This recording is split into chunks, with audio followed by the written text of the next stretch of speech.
You already know cocaine, heroin, weed. Those are boring. Every era of human history had something way more unhinged sitting right in nature, waiting to be found. Stuff that made people think they were flying. Stuff that let strangers take complete control of your mind. We're going through 6 time periods, one drug each. You've probably never heard of most of these. Starting 50,000 years ago, prehistoric Datura. Datura grows basically everywhere on Earth. Trumpet-shaped white flowers, spiky green seed pods. It contains scopolamine, atropine, and hyoscyamine, a 3-part nightmare of alkaloids. There are cave paintings in the Sahara that researchers believe were made by shamans under its effects, painted 9,000 years ago. The experience isn't like most drugs. You don't know you're on anything. You have full conversations with people who aren't there. Unlike mushrooms or LSD, you genuinely cannot tell reality from hallucination. There's no trip feeling to tip you off. Native American tribes across the continent used it in coming-of-age rituals. Boys were dosed for days at a time. The Chumash people of California called it mamoy and treated the plant as a living deity. The dosage window is incredibly narrow, slightly too much and it kills you. Prehistoric people figured this out by trial and error. The ones who survived became shamans. Ancient Egypt, Kykeon. The Egyptians burned a sacred incense blend called Kykeon in their temples every single evening. Up to 16 ingredients: honey, wine, raisins, frankincense, myrrh, calamus root. Calamus root contains a cerone which metabolizes in your body into a compound nearly identical to MDA, an empathogen related to MDMA. Plutarch described it in 60 AD as loosening the mind and producing unusually vivid dreams. The priests burning it daily would have been in a constant low-level altered state. They also used it medicinally for lung conditions, anxiety, and snake bites. The recipe was so sacred, it was carved directly into the walls of the temple at Edfu. We know exactly what was in it because of that inscription.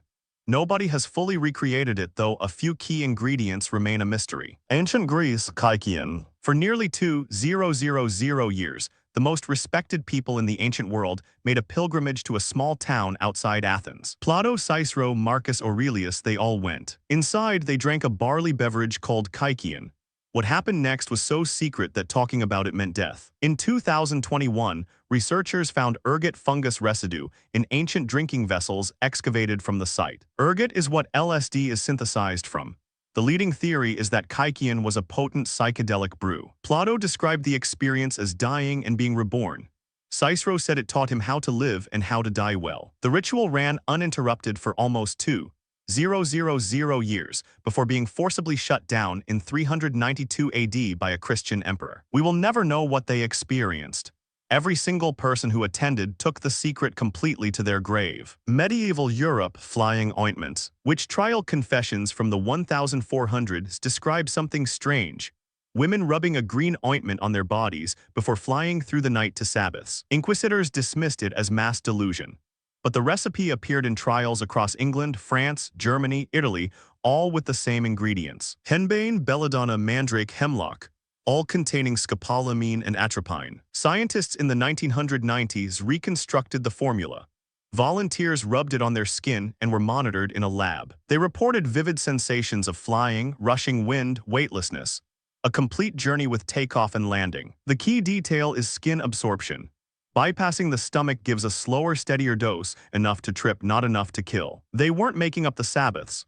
They were having the same hallucination because they all used the same recipe. The church recording it as evidence of devil worship is the only reason we know the recipe today. The Aztec Empire, taloch. Datura grows in Mexico too, and the Aztecs had their own name for it, taloch. Unlike the shamanistic use further north, the Aztecs had a very specific application, and it's honestly terrifying. Taloch was used to dose people without their knowledge, slipped into food or drink. A dosed person becomes completely suggestible and will follow any instruction with no memory of it afterward. The Aztecs used it in human sacrifice.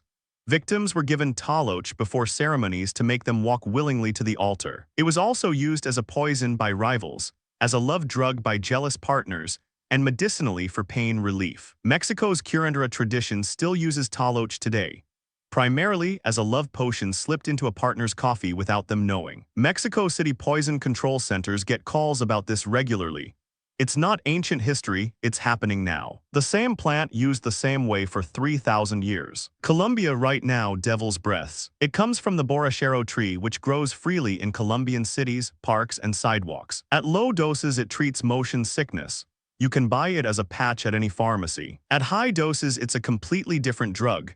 Total compliance, total memory wipe. Criminals in Bogota blow it into victims' faces, put it on business cards, dissolve it in drinks. The victim will then help load their own furniture into a stranger's truck. They'll empty their own bank account and hand the cash over, and wake up remembering nothings. Colombian police estimate tens of thousands of cases per year. Most go unreported because victims have no memory of what happened. Here's the thing that should stick with you. Scopolamine is the same compound found in Datura, in the medieval flying ointment, and in taloch. Humans have been stumbling onto the same chemical for 50,000 years. We just kept finding new ways to use it on each other. 6 eras, 6 different cultures, 6 different reasons to reach for the same plants. There are 3 more eras we didn't get to. Next video. Subscribe if you want to see them.